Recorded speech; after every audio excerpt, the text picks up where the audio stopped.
mass destruction, which is what it is. No bomb does what this is doing. 200 to 300,000 people die every year that we know of.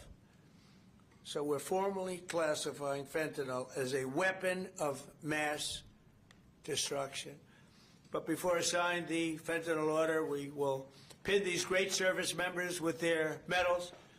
And here today are the first 13 warriors who will receive the Mexican Border Defense Medal, which is a big deal. First, I'd like to ask Secretary Hegseth and Chairman Kane to say a few words. I'd like to have Tom Homan come up, please, if you would, say a few words. And I want to thank all of the people, Pam and everybody, Stephen Miller, great Stephen Miller, what a job he's doing, for being here. Thank you both. Appreciate it very much. We have so many great people here. But I do want to ask Tom to say a few words also. So, Pete, why don't you start it off, please? Thank you. Mr. President, thank you. I would echo what you said. This has been a team effort from the beginning. Tom Homan, Terry Cole, Stephen Miller, Pam Bondi, Christy Nome, Customs and Border Patrol, Protection. It has been one team, one mission to get 100% operational control of the southern border. You want to talk about America First, peace through strength and common sense? It all manifests in one basic phrase down there. Border security is national security. And we had the task of 100% control, and because of these men and women back here, we've achieved that. Nobody is crossing the southern border. And I want to give a big shout out to our Northern Command, General Guillot. From day one, our department didn't look at the border this way before you. Joe Biden allowed an invasion of this country. Tens of millions of people, drugs, gangs, violence, and the military jumped to it on day one with our partners. Ultimately, it was incredible Americans. There's 13 up here with us today. They all represent about 2,000 people who've served at the border so far. So 25,000 Americans qualify for this Mexican National Defense Border Medal that we're announcing today. And what's cool about this medal, it was actually first given out in 1918. So we're reviving an old medal that existed, was given to men and women who defended the southern border. We found out about it.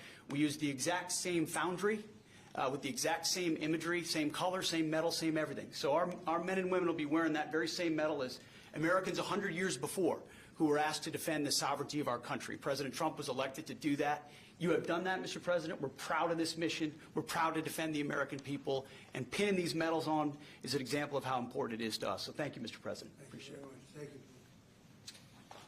Well, Mr. President, Mr. Secretary, I want to echo your thanks and gratitude for the joint force. I also want to highlight General Guillot, General Nauman, and Command Sergeant Major Johnson. But please.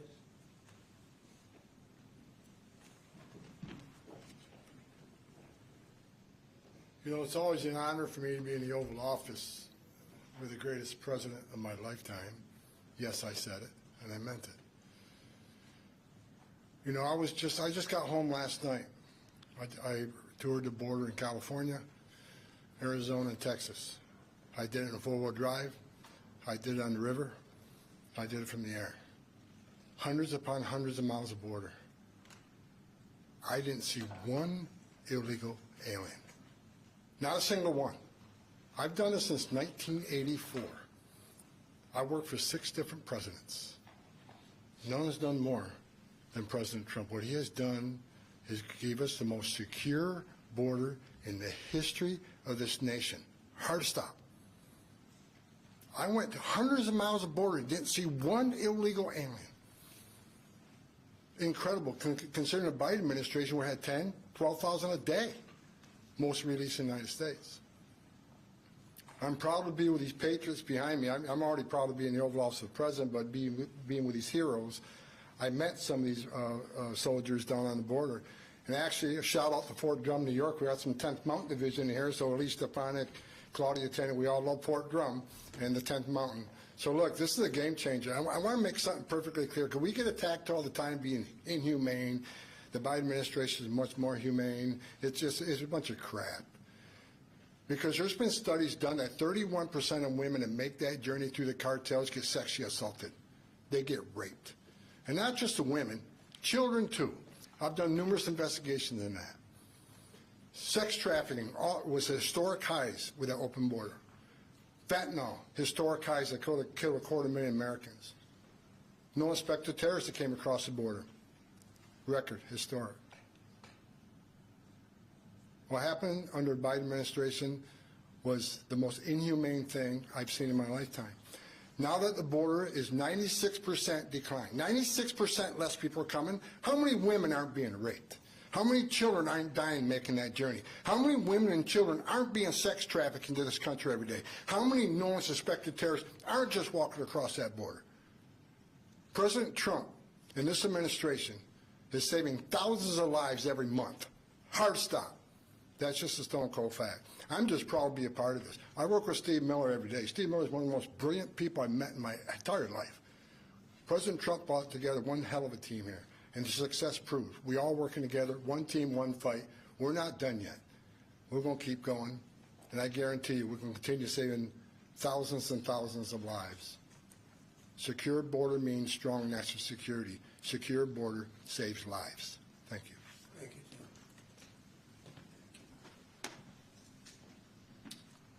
Okay, let's do the medals, and I'll be signing this. Maybe you'll do the medals first, and then I'll sign it, okay? Please.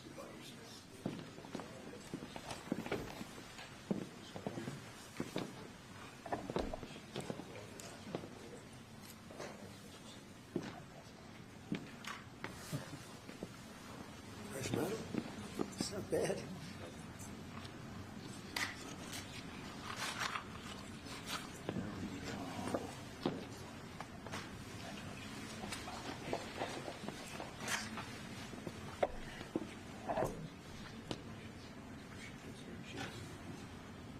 That's a great job.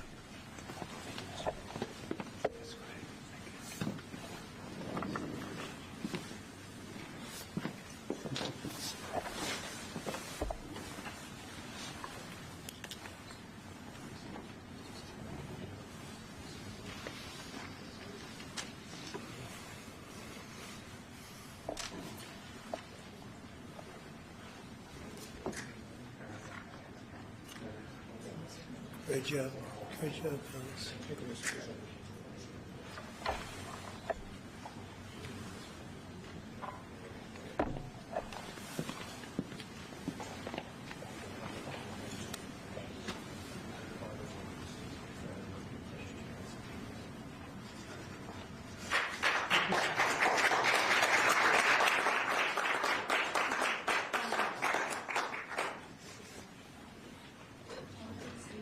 No auto pen.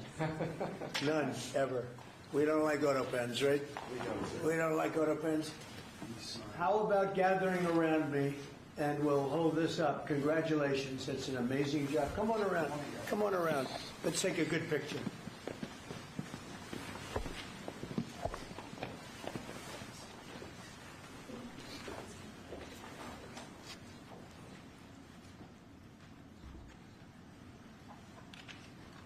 Fantastic job. You guys, fantastic job. Thank you very much. Great job. Thank you, Mr. President. Great job. What you've done is unprecedented. How about holding that up? You guys hold it up. Nice. Hold it up high. You deserve it more than me.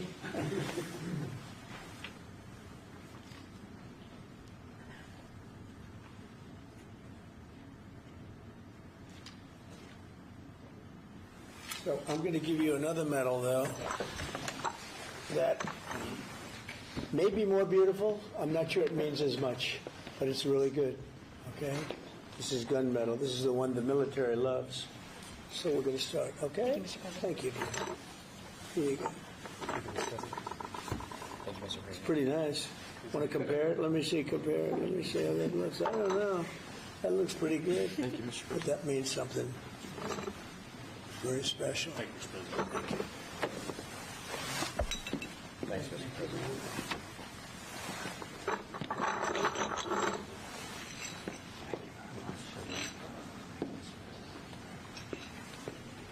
You can what you can do, tie it around your neck. It's got a nice ribbon. I think you'll like it. It's special. We don't give them to many people. Thank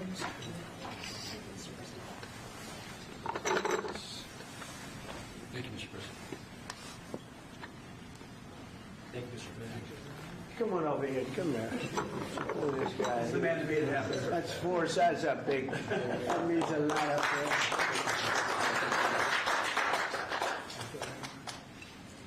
Hey, General, come on over here, even though you have one. I gave him one. No, this general right here, General Raising Cane. He's a great general. Thank you very much. Well, thank you very much, everybody. It's an honor. This is a fantastic moment. I haven't done this before. And the job they've done on the border is unthinkable. What they left us with, that they would have open borders with millions of people, 25 million people, probably more than that, pouring into our border, totally unchecked and unvetted. Now we have the opposite. And we want people in our country, but they have to come in legally. And they know that, and they know they're not getting through, so now they don't even try. So all of the death that Tom Holman talked about, the rape and the death and all the problem, doesn't really happen because the caravans, a name I think I came up with, maybe not, but the caravans are very small. In fact, for the most part, they don't even exist anymore because they know they're not going to get through. In a little while, you'll be seeing I'm suing the BBC for putting words in my mouth, literally. They put words in my mouth. They had me saying things that I never said coming out. I guess they used AI or something. So we'll be bringing that lawsuit. A lot of people are asking, when are you bringing that lawsuit? Even the media can't believe that one. They actually put terrible words in my mouth having to do with January 6th that I didn't say. And the beautiful words that I said, right? The beautiful words, talking about patriotism and all of the good things that I said, they didn't say that, but they put terrible words. They actually have me speaking with words that I never said, and they got caught because I believe somebody at BBC said, this is so bad, it has to be reported. That's called fake news. So we'll be filing that suit probably this afternoon or tomorrow morning. I want to thank all of you for being here. If you have any questions, I guess you could ask, but this is really a day of celebration for these people. The job they've done is really unprecedented. So go ahead. On Brown University, Mr. President, do you know what the motive of the shooter was? Is it was No, we it a don't. targeted No, attack? it's, that's moving along now, and we don't. And we're going to see what happens. Hopefully, they're going to capture this animal. Hopefully, they're going to capture it. Has Kash Patel told you why it's been so difficult for the FBI to identify who the shooter is? Well, it's always difficult. So far, we've done a very good job of doing it with Charlie, with the various times this has happened. They've done it in pretty much record time.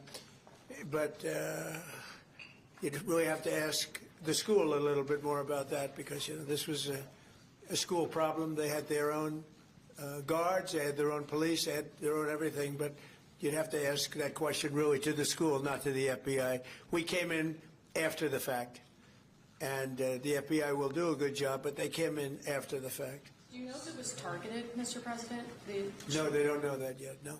Sir, on the issue of drugs, is it accurate that you are considering an executive order to reclassify marijuana under the control? We are considering that, yeah. Okay. Are you planning? Because a lot of people want to see it, the reclassification, because it leads to tremendous amounts of research that can't be done unless you reclassify. So we are looking at that very strongly.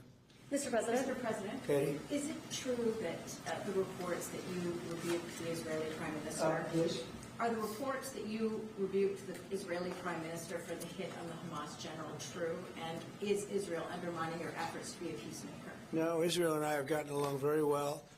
My relationship with Bibi Netanyahu has been obviously a very good one. Look, we took out Iran. We wiped out, with that plane right there, we wiped out the B-2 bomber. We wiped out the Iran nuclear threat. And because of that, we were able to make peace in the Middle East. No, we've had a very good relationship with Israel. We actually have a very good relationship with just about everybody in the Middle East. But was that a violation of the ceasefire, the strike on the Hamas general? We're going to have to see. We're looking into that.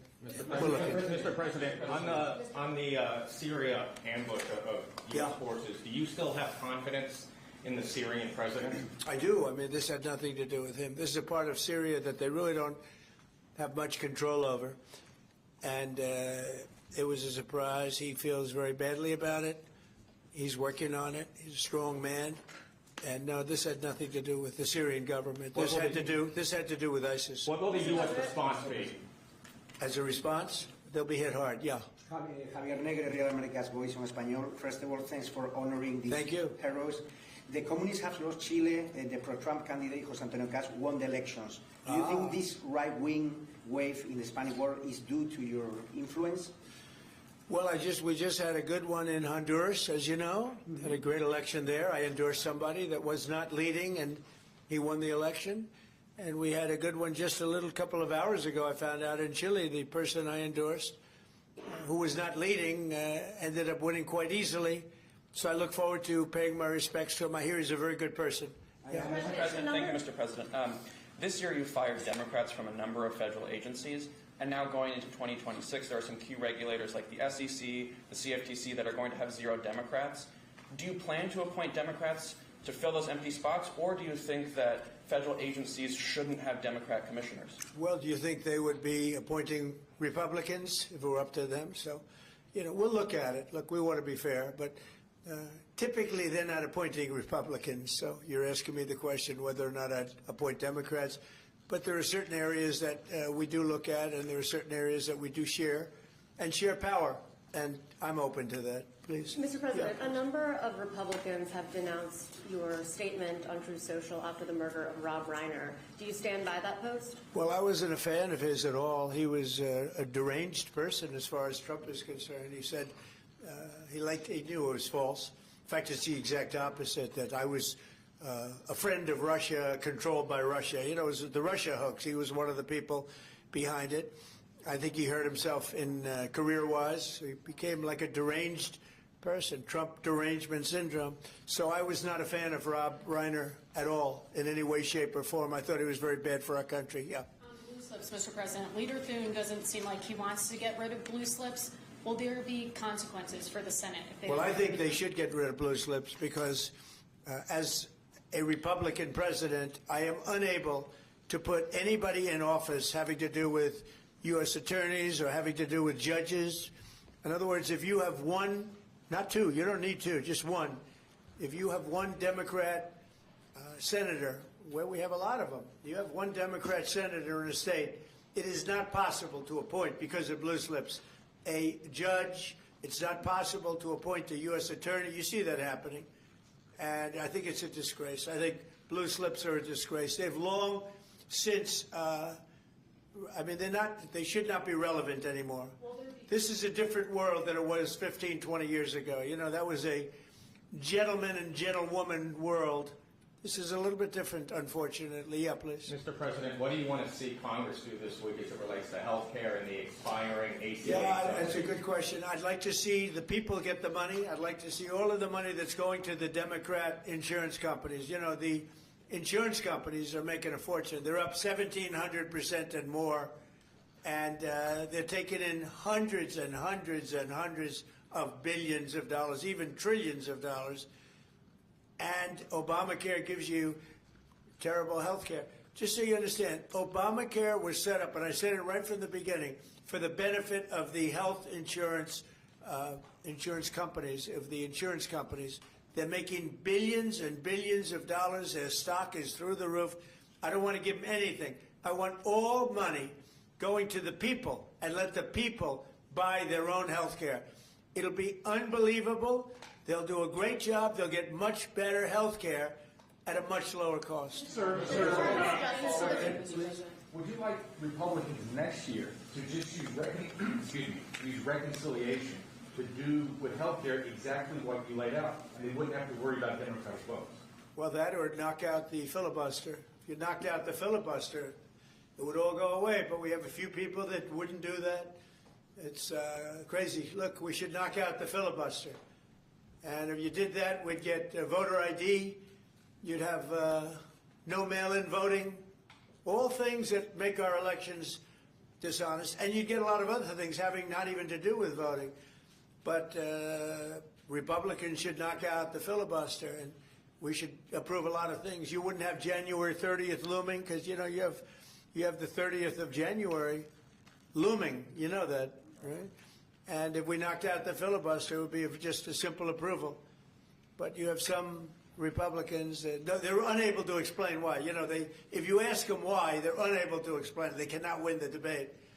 But they should knock out the filibuster. And frankly, they should get rid of the blue slips too, yeah. Mr. President, the Democrats won Miami, where you won the election 1 year ago. Do you think it's because of Hispanic media like Telemundo that are publishing fake news about the ICE operations? How do you plan to win back those votes for midterms? Yeah, well, I won that whole election. And, you know, it's interesting.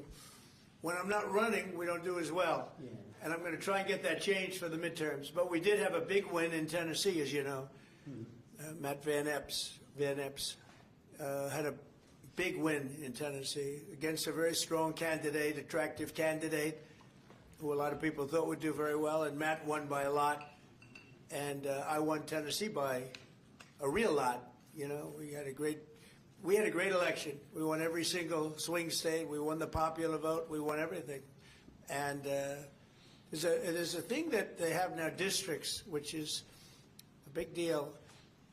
I think in a way it's the most important stat from the standpoint of, you know, looking at numbers accurately. So out of thousands of districts, I won 2,750 versus 525.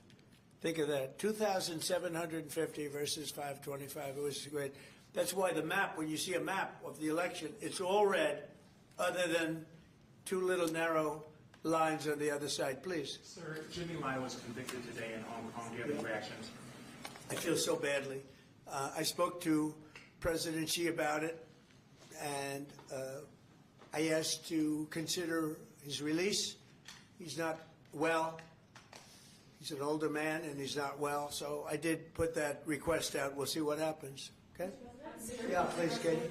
Question about Ukraine. Now that the meetings in Berlin have wrapped up with Zelensky, is there a timetable for going to Moscow? Is the delegation going? Well, I think that the delegation is largely there right now, actually. They're in Europe, and they met with those people that I called out before, the various countries, plus some others. They want to see it end, Katie. They want to see it end. I want to see it end. They want to see it end. I actually think that President Putin wants to see it end. You know, I've had good talks. We've had good talks with Russia, and I think they'd like to get back to a more normal way of life. Just a follow up there. An Article 5-like deal seems to be emerging without NATO membership for Ukraine. If such a security guarantee is offered, what incentive is there for Ukraine to give up any sort of territory? Well, look, you have, they've already lost the territory, you know, to be honest. I mean, the territory is lost. But in terms of security guarantee, we're working with Europe on it. Europe would be a big part of that. And we're working on the security guarantee so the war doesn't start up again. We don't want to have a war start up again. You know, as I said, with Thailand and Cambodia, two people I get along with great. And I dealt with them, and I called them, and I said, look, fellas, you got to relax. You got to take it easy. They lost. You know, they started the war again. I got it ended. And things like that are going to happen, war. There's nothing pretty about war, nothing good, and there's nothing you can do to predict what's going to happen. But I think we've made a lot of progress with respect to Russia and Ukraine, I hope.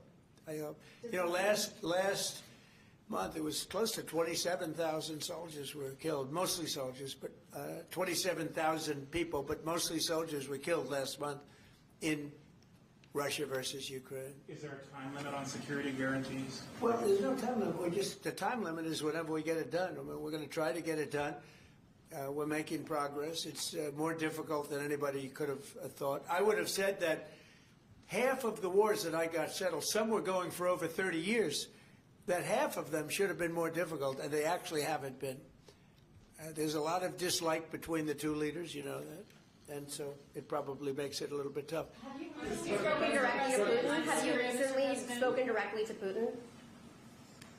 Yeah, I have. Yeah. On Syria, Mr. President, on the U.S. troops killed in Syria over the weekend, why do we have troops in Syria? Because we're trying to make sure that there's going to be and remain peace in the Middle East, and Syria is a big part of it. The new leader is a strong person, and that's what you need. This is a rough part of the world, and we've it's been amazing what's taken place in Syria. We got rid of Assad. We got rid of other people that were really bad people and that were in the way of peace in the Middle East. You know, we have legitimate peace in the Middle East, first time in 3,000 years, and we have 59 countries backing it. And we'll see what happens with Hamas. We'll see what happens with Hezbollah. But regardless, I mean, we have countries that want to go in and clean that out if we want them to do it. But they said, in the case of Hamas, they said that they're going to disarm, and we're going to find out whether or not that's true. Hezbollah in Lebanon has been a problem. We'll see what happens there. But there is legitimate, large-scale peace in the Middle East. And if there weren't, we wouldn't have been able to make all of those deals that we've made with the various countries. They would have never been able to do that. If, for instance, if Iran, if we didn't, with that B-2 bomber right there on the desk, if we didn't, of which we just ordered a lot more of the newer version, totally stealth. They could not see it. They knew it was coming. They had no idea where it was. It was pretty amazing, actually. Every bomb hit its mark perfectly, despite CNN trying to say differently. They didn't know. They just, hoped. They hoped that we didn't, but it turned out that they did. Atomic Energy Commission confirmed it. So did Iran confirm it. They got knocked to hell. But if we didn't knock out their nuclear capability, we would have never had peace in the Middle East, because you would have had a dark cloud hanging over Saudi Arabia, Qatar, UAE, and all the other countries, and they would have never, ever been able to sign an agreement. Yeah, please. How soon do you expect that international stabilization force to be up and running in Gaza? I think that it's, in a form, it's already running. In a very strong form, it's already. But it'll get stronger and stronger, and more countries are coming into it. They're already in, but they'll send any number of troops that I ask them to send. They want to see peace. We have more than 59 countries. We have many countries that aren't even in the Middle East, but they're fairly close to the Middle East. They want to be involved. So it's been pretty amazing. Mr. President, this week a man named Keone Rodriguez is going to federal prison for creating crypto privacy software. The case was started under the Biden administration, but your DOJ kept it going and secured the conviction. A lot of people in crypto are saying that this man should be pardoned. Are you familiar with the case at all, or would you be interested I've in heard looking about at it. I'll look at it. Why, you think he should be pardoned? Sounds like it. Sounds like, based on your question. Many people in the Rodriguez, we'll look at that, Pam. Okay, let's take a look at it. You'll have to tell me.